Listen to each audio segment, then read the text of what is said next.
Ating mga kababayan yan, baka mayroon tayong mabuting kalooban yan na mabigyan siya ng puhunan daw para makapagtinda ng taho uli. Ayan, pinakain na naman natin si kuya oh. Dati pinakain na natin to dito eh. Pag nagutom ka, punta ka lang dito ha. Nakamagkano ka na? Ito na yung na-collection mo sa kwan pag malimos. Ito to. Ayan. Bibilangin natin ito, papalitan natin.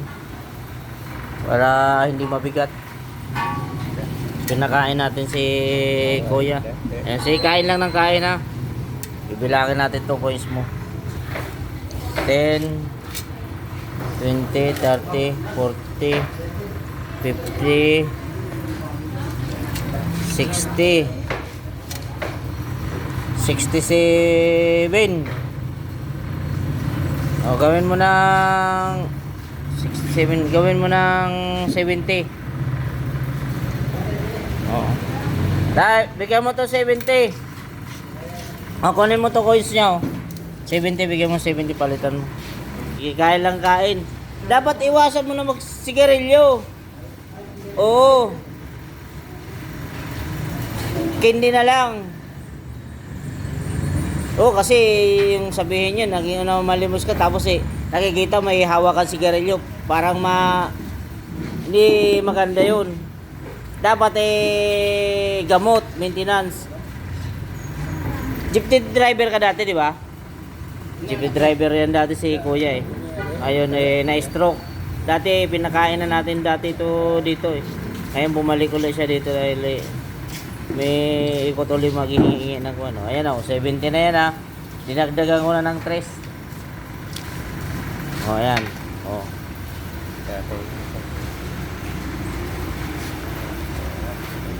Dito maraming pagkain kahit na hindi lang mapili. Isda-isda lang, di ba? Bawal yun sa na-stroke na ninigarilyo.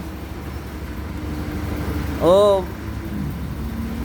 Kain lang ng kain. Malay mo makita ka sa abroad oh, mga OFW oh, mag-send dito na matulungan ka oh. Saan kita kukontakin? Saan kita hanapin? Mayroon iba pang tumulong sa'yo? Ha? Sa Bucor? Yan sa'yo mga anak mo. Sige, kain ka muna. Naiyak sila tayo mukhang oh. Sige, kain ka muna. Malay mo oh. Oh, advice ko sa'yo, huwag ka naman manigarilyo.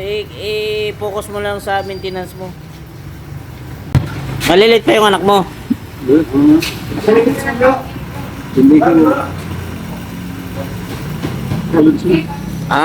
Hinahayaan ka lang na maghingi ng mga anak mo. Hindi nila alam. Ikaw lang ang gumagawa ng diskarte.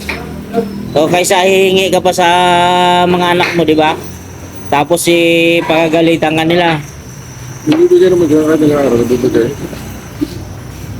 Oo, kasi sa sobrang init ngayon, marami na stroke. Lalo na yung dito, yung tanod dito, kahapon lang na stroke. Yung tanod dito sa tatambay dito sa may shell, na stroke lang kahapon. Patay. Ayan, magdala ka lang lagi ng tubig. Pag paikot-ikot ka, maghingi. Sige, malay mo may magtulong sa yung iba na kuan eh, mga ating mga kababayan. Manawagan ka, malay mo may kilala ka o nasa abroad yung mga kamag-anak mo na ganito ka o. Malay mo matulungan ka pang hanap buhay, doon ka na lang magtambay sa inyo, magtinda-tinda. Ano pangalan mo kuya? Dati, ha? Robert. Pero jeepney driver ka talaga dati. Kasi nasasakyan ko to dati. Pamilyar ka talaga sa akin. Sa Puti Baclaran nga to. Sa Puti Baclaran to. Kasi noon dati nag-comment ako papunta Baclaran. Lagi ako ng simbahan ng Baclaran eh. Pamilyar ka sa akin. Pinapayagan pa mga Oo. Ayaw ka na siyempre, stroke na, hindi na magtiwala sila mag-drive ka. Pinapayagan pa mga dito. Palitan lang sa buti dito. Pinapayagan ba wala ko ang ayaw wala ng presyo? Oo, hindi pa alam ko kuan eh. Kasi iba na talaga ang kondisyon mo, di ba? Hilo kang bigla. Oo. Para may punong pa sa'yo. Maglaga ka lang lagi ng luya sa katanglad. Kung wala kang na-collection na maintenance sa kuan, sa paggawa malimot mo. Pero sa pagkain mo, pag gusto mo lang kumain, punta ka rito. Ayan o, isda. Bawal naman sa'yo baboy. Dati siyang jeepney driver ng Bacoor. Sa Puti kabila. Ay, sa Puti Baklaran. Oo. Kasi lagi ako nagko-commute dati ng papuntang Baklaran dati.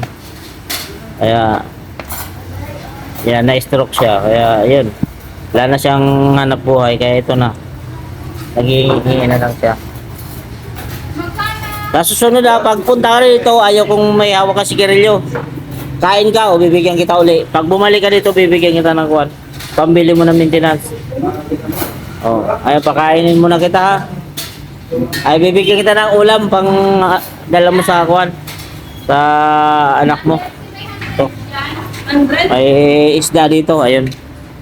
Ito balutin mo na itong isda na to. Bigyan natin kay kuwan. Ayan. Si Kuya oh. Bakit ka na papayak? Ha? Nakanaw tayo. Na ano yun na ha? Kasi nung ako mayroon. Na? Dati may tira ko noon. Lahat ng nakalawin sa akin. Dati siya may pera. Ay ngayon wala ka ng pera, hindi ka na nila matulungan, hindi ka na maalala nila. Hindi, yung mga binibigyan ko rin. Bigyan mga kagbahay ko noon. May tindahan ako noon. May tindahan karate. Nag-aaway mo kasawa. Dahil pagkain, bibigyan ko ng bigas. Bibigyan mo ng bigas. Ngayon nandiyan sa puti, mga nag-sente. Ang putang ina, hindi ako 10 ayaw bigyan ko tayo sabi ko. Hinihingian mo lang kahit 10 piso lang. Wala na. Ibig sabihin may tindahan na sila yung mga binibigyan mo. Hindi, ako may tindahan dati. May tindahan ka dati sa Sapote. Pag nag-away-away sila dahil narinig ko sabi ng asawa, yung una pa kasi sugal, ngayon, ano kakain natin? Hangin. Bigyan mo ng bigas anak ko, sabi ko lang. Bigay mo. Oo. Bigyan mo ng bigas yan, sa Kasolinas. Tapos ngayon hiningian mo ng 10 piso. Ngayon, nandiyan sila. Kung limatag ko sa lubo kami, sabi ko, parang mo 10. Wala. Yun ang doon, sumasamaan loob mo doon sa kuwan. Hayaan mo na, marami pang tao na tutulong sa'yo. Sabi ko, putang ina ka ako noon. Binibigyan ko sa'yo bigas, nilatag ako, bayad. Ayun, napakakuhan talaga yun. Kaya wag tayong umasa masyado sa mga natulungan natin. Kaya hayaan mo na lang yun.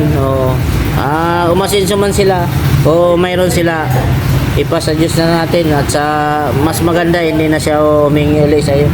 Pero wag na natin asahan na may kapalit yung binigay mo ng kabutihan sa kanila. Bigay yan si naalala ni Tatay Roberto ano? Ang kanyang mga natulungan na kapitbahay niya na binibigyan niya ng bigas at ulam pag nag-aaway-aaway na nagugutom. Ngayon nakita niya daw sa kalsada na hiningian niya ng 10 piso. Parang wala lang, no pansin o wala man lang. Kaya yun ang inasasama niya, kaya naiiyak siya. Ayan, tingnan naiiyak siya sa kon. Hayaan mo na yun, basta kailangan mo kumain dito lang. Nahirap talaga yung asahan mo, yung natulungan mo. Kailangan sarili mo lang talagang asahan mo sa panahon ngayon. Ayan.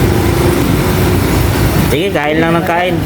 Malay mo, mayroon pang mga tumulong sa'yo, mabigyan ka ng pang kabuhayan doon sa na hindi ka na lakad ng lakad. Alis ng alis. Mainit ngayon uso ang stroke. Sinasala naman tao, kasama na dati ang tindahan tao. Taho. Hindi mo na kaya magtaho, magbuhat, lalo kang mahukuhan yan. Kaya pa, nagsubok na ako sa 2 araw. Puhunan kailangan mo. Puhunan lang. Kung sa mga ating mga kababayan yan, baka mayroon tayong mabuting kalooban dyan na mabigyan siya ng puhunan daw para makapagtinda ng taho uli. Kasi dati itong jeepney driver kaya hindi naman siya makapagmaniho na dahil na-stroke. Yan lang ang ating panawagan sa ating makakita ng ating video kay Tatay Roberto. Ayan, maiyak siya sa mga nangyayari sa kanyang natulungan. Dati na inihingian niya ng 10 piso, init siya, pwera siya.